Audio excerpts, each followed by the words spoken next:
Ah oui, bon,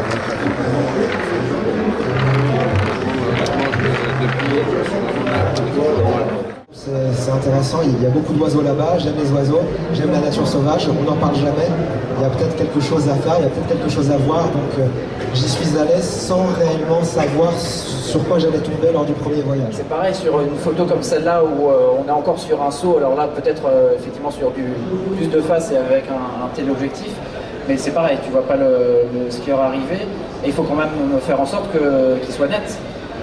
Exactement. Comment on s'en sort pour le travail de l'autofocus? Par rapport à la version, à la photo précédente au grand angle, même en arrivant à l'aveugle, et si ça arrive très vite, parce que sur la photo que vous avez vue, c'était environ du 8 ou 9 images secondes, et pour vous donner une idée, il y a deux photos, entre 2 et 3, où le skieur est dans la photo.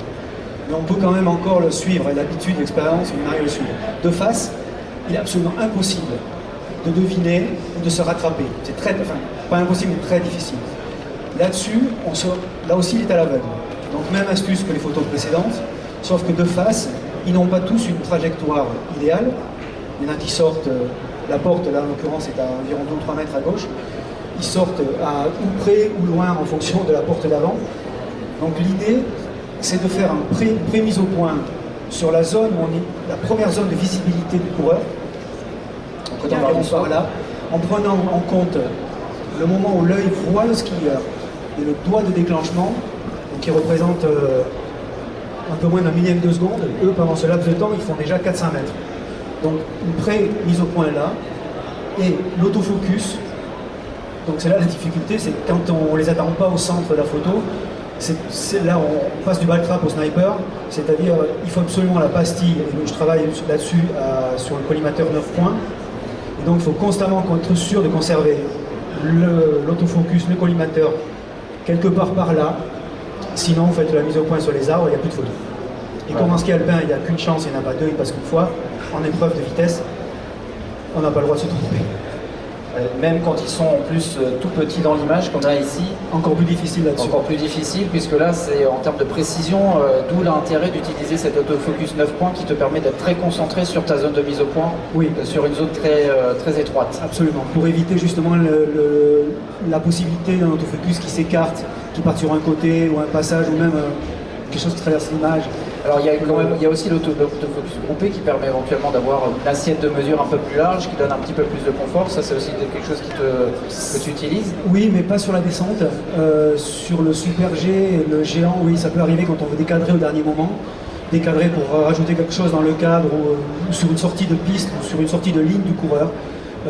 Là, on peut utiliser parce que ça va un poil moins vite. D'accord. Et alors là, cette photo-là, c'était aux Jeux Olympiques de Sochi. La belle mécanique.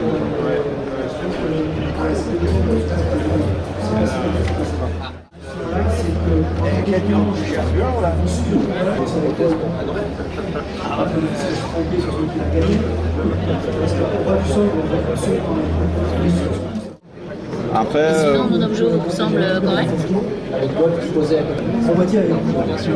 On fait tout, sur cette image, tu l'as début à la fin. Et la notice dit 4. La notice dit que ça reste du Ouais, j'arrive pas à faire le lien avec quoi que ce soit là.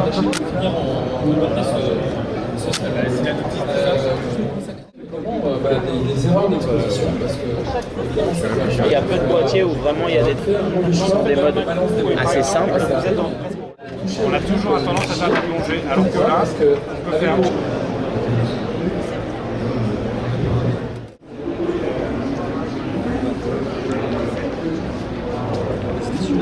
l'urgence, c'est de prendre un à nous faire.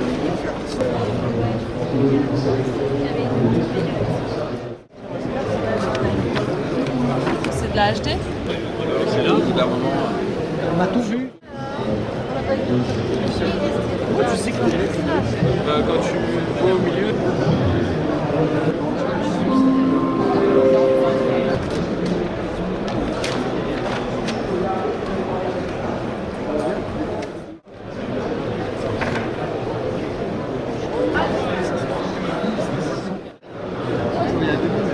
Mais les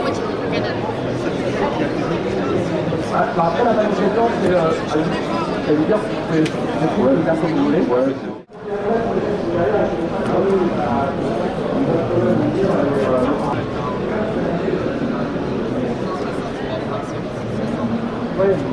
Je donne les paramètres.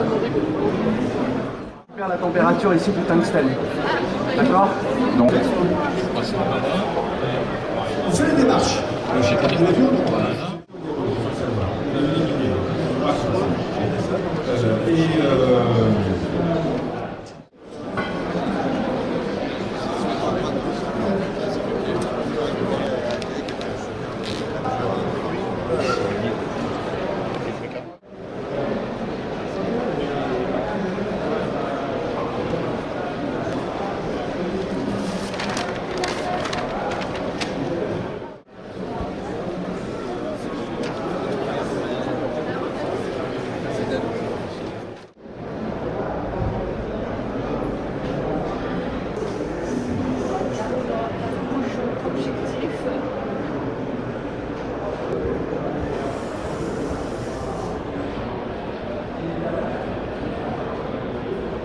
Je me remets à 5000K pour quelque chose d'assez classique, on va dire.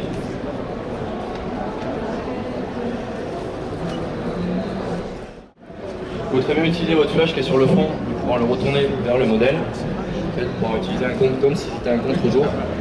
Je vais vous montrer un peu les avantages et surtout les défauts de faire ceci.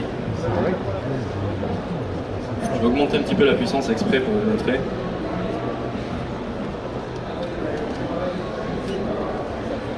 Donc là, celle-ci n'éclairera plus mon fond pour le coup, mais elle va éclairer directement mon modèle. Parce que ça a tendance à faire ressortir tous les petits poils sur le visage au niveau du V, les cheveux et surtout les oreilles. C'est-à-dire qu'un éclairage qui vient de l'arrière, qui va illuminer vos oreilles, c'est pas vraiment flatteur pour votre modèle. Après, j'ai vu un tuto il n'y a pas longtemps qui est plutôt cool, c'est de mettre un bout de coiffeur derrière l'oreille de votre modèle.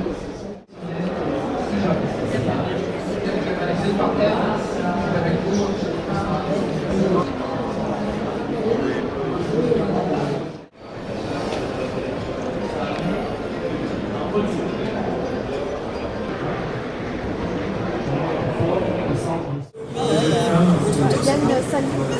Ah bah Yann Salmon, ah oui, on ne transmettra pas, non mais alors là je connais rien, ça c'est pas du tout. Mais...